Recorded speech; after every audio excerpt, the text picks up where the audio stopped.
Jimmy stands on the porch of his house with pitch black darkness behind him. Standing in the doorway across from him is his own mother. She's not yelling. There's no rage in her eyes, only an icy emptiness. She looks at his face as if he's not her son, but a dirty stain on the wall. I don't like your face. Get out of this house. Bang! The door slams shut. The click of a lock. Jimmy will hear that sound at his head for the next 20 years before every throw. He stands on the doorstep, holding a battered backpack with 2 t-shirts, a spare pair of shorts, and some sneakers with worn-out soles inside. He's got exactly 0 cents in his pockets. He steps off the porch, the soles of his shoes squeaking on the gravel.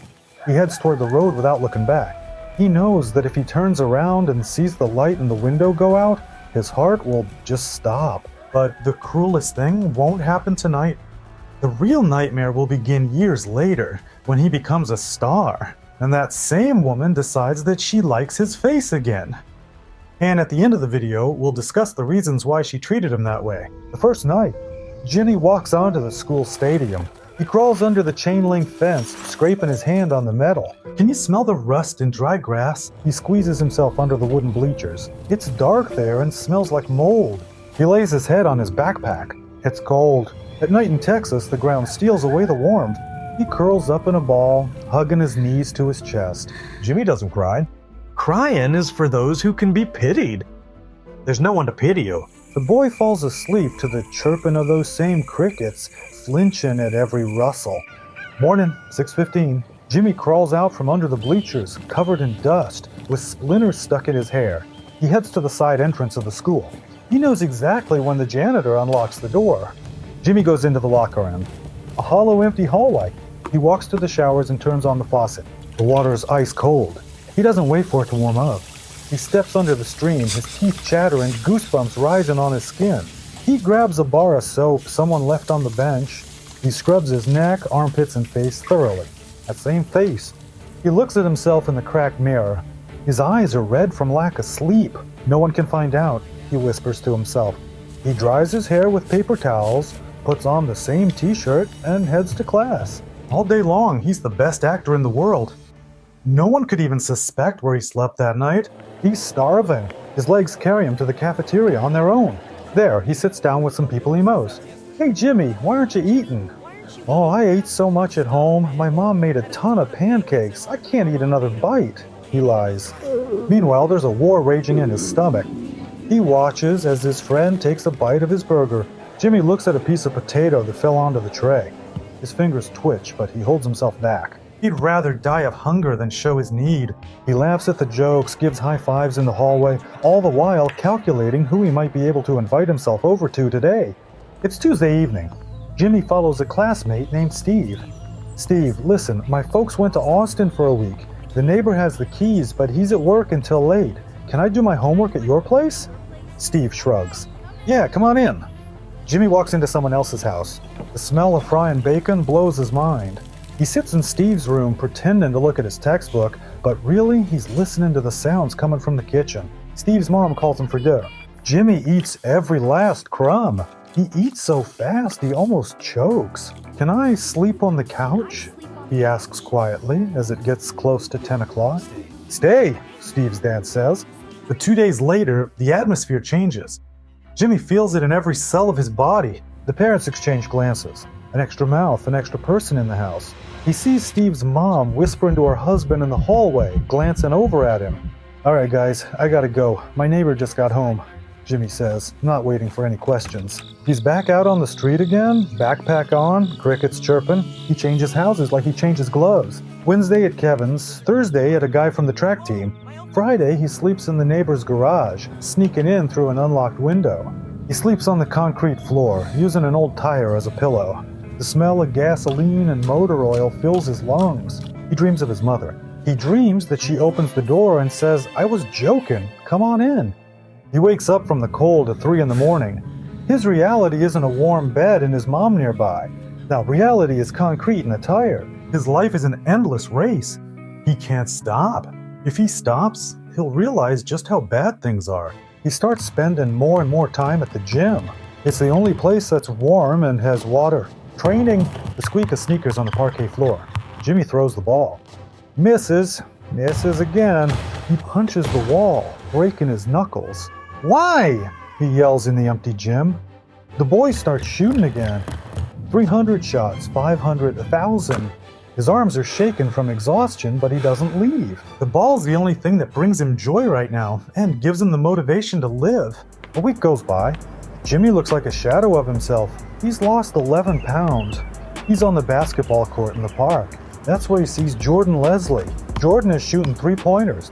Bet you $5 he can't make more than me, Jimmy challenges him. He doesn't have $5, but he has desperation. They play for an hour, then another. Jordan notices that Jimmy is playing like his life depends on it. Hey, you're good, Jordan says. Let's go to my place and play some video games. As you can imagine, Jimmy didn't think long about this wonderful offer. Jimmy walks into the Lombard family's house. There are 7 kids there. It's chaos, noisy, dirty dishes everywhere, but the place is full of life. Michelle Lombard, Jordan's mother, looks at Jimmy. She's a mother. She sees that look in his eyes, like a cornered wolf pup. Where do you live, kid? She asks. Oh, not far from here. Jimmy looks away. Stay for dinner. And after dinner, she just says, without any extra questions, Jordan, make up the couch for him. The next morning, Jimmy packs his backpack to leave. He's used to it, 3 days and then out. But Michelle blocks his way. Where do you think you're going? Breakfast is soon. He stays. A week goes by, then 2, then a month. One day, Michelle sits him down at the table and says, listen to me, you're not going anywhere anymore. Now you have a curfew, you need to get your grades up, and you have to help around the house. You're part of our family now. Jimmy lowers his head, feeling a lump rise in his throat. For 5 years, he bottled up this rage. For 5 years, he didn't cry. And now, in the house of a stranger who just gave him a bowl of cereal, he breaks down. He sobs so hard his shoulders shake. Michelle just puts her hand on his shoulder. From that moment on, Jimmy Butler stops being a homeless ghost. He becomes a soldier. Discipline's key. Every morning at 4:30, he gets up. The Lambert house is silent. He goes to the kitchen, drinks a glass of water, puts on his sneakers, and heads outside. He runs through the sleeping town of Tomball. His breath comes out in clouds. He runs past his old house. The light in his mother's window is off. He doesn't slow down, he speeds up. Every time his foot hits the pavement, it's a blow against his past.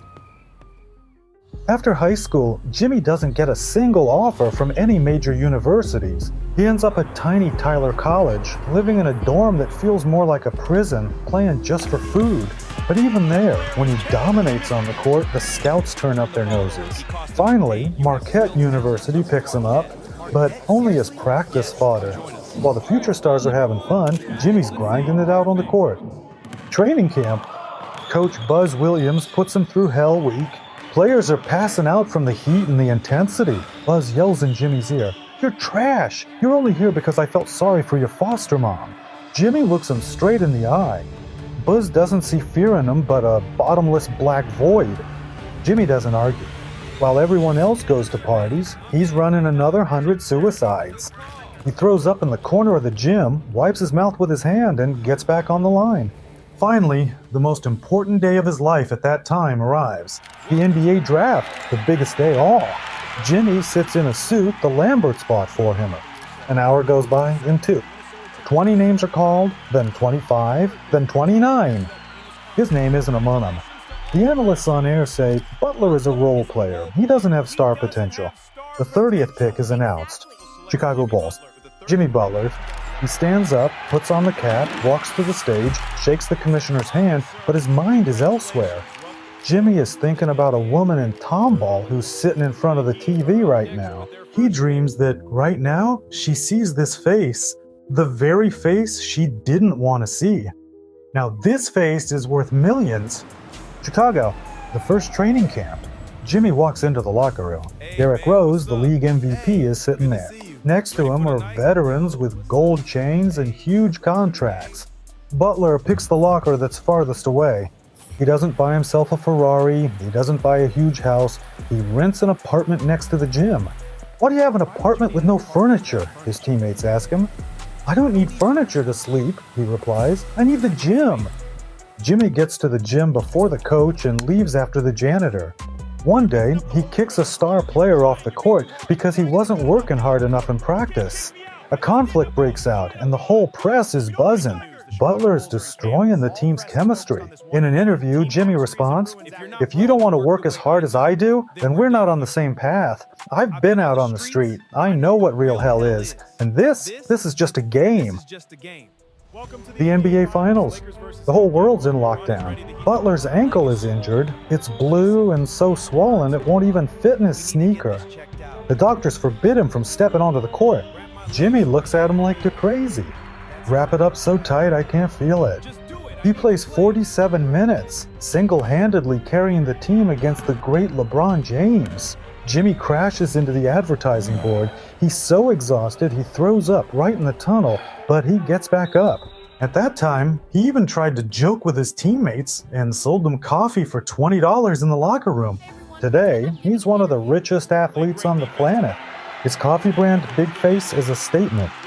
In 2020, when the pandemic locked the NBA's best players inside the bubble, a secluded camp at Disneyland, the millionaires found themselves in a golden cage where there wasn't even decent coffee. Jimmy, who was used to surviving in any conditions, brought a professional coffee machine with him. He hung a cardboard sign on his hotel room door that said Big Face Coffee and set the price, $20 a cup. Cash only, no discounts. It was the ultimate irony. The guy who was once kicked out onto the street was now dictating terms to the world elite. And what was even more ironic was that his biological mother, Londa Butler, showed up again. When his name was making headlines across the country, she wanted to be his mom again. Jimmy didn't turn her away. He did something even harsher. He let her watch as he loved another woman, the one he now calls his mother. He gave her money, but he didn't give her himself or his heart. Why did she treat him so cruelly back then? There is no rational answer, but there are 3 theories. The first is the most painful. Jimmy was the spitting image of his father, who left him when the boy was still too young to walk. His mother saw in his face the man who had betrayed her, and every day that resentment burned away whatever love she had left. The second theory is a troubled teenager. They were poor, and most likely he was going through a rebellious phase at the time. His brother from his foster family mentioned this, but Jimmy himself asked his brother not to get involved. Londa Butler didn't have the resources, the patience, or the support. Jimmy wasn't a criminal or antisocial, but he was just another mouth to feed and another problem in a life that was already falling apart. And the third theory is the scariest. There was no deep reason behind this cruelty. Sometimes people just break and do things that can't be explained by logic. She kicked him out not for something he did, but in spite of everything. She gave him freedom through betrayal, never suspecting that her get out would become the foundation of a legend. In any case, only she knows the truth. But now it doesn't matter anymore.